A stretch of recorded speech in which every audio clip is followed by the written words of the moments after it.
wish I could talk to people about God as much as I talk to God about the people he's created. When my peers conclude that the church is condemning, I wish I always had the courage to tell them that Jesus isn't, that when he saw their souls, the only one that could throw a stone didn't. I prayed 2 sentences in a high school football stadium, later simply praying that those 2 sentences were enough, hoping that my words hadn't been drowned out by chants of I believe and unspoken echoes of doubt, but 2 sentences was enough to make my entire body shake. So surely 2 sentences can be used to incite change. I wish I could talk to people about God as much as I talk to God about the people he's created. The Pacific Northwest was designed to welcome depression, to house anxiety in every raindrop, to give this thing called suicide a bed to sleep in. The trees desperately reach for the heavens, even the clouds shed their tears. But if you look closer, my dear, you can see in these pages there was a man called Jesus who went by many names. Prince of Peace is the one that sticks to my lungs and flows through my veins. He spoke in red and bled it too. Bled out words like forgiveness and grace before he died on a cross and guaranteed that we could someday look upon his Father's glorious face. Another name was author of life, and that title makes me wonder what kind of poetry he would write. Sonnets of salvation and parables turned spoken word. His own people may have killed the poet of promise that penned their very being, but God raised him from the dead. As if death is the cellar and life is the ceiling, you can kill the writer, but the writing will remain.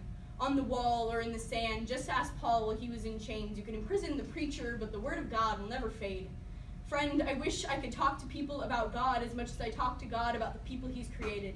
But perhaps poetry is my avenue, my platform, my purpose reinstated. Maybe my words can lend an ear to the soldier or the Van Gogh. Maybe I can write something they need to hear.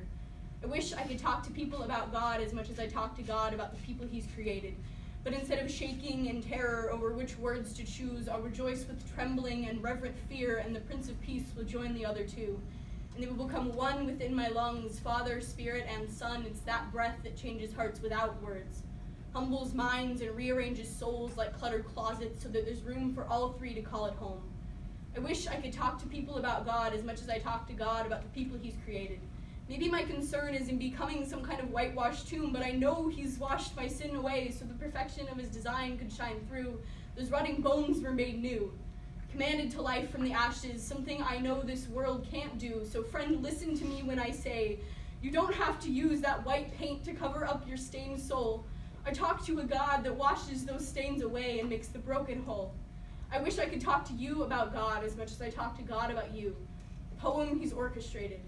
Will you listen to the words I put on paper if I tell you how much he adores his creation? Thank you.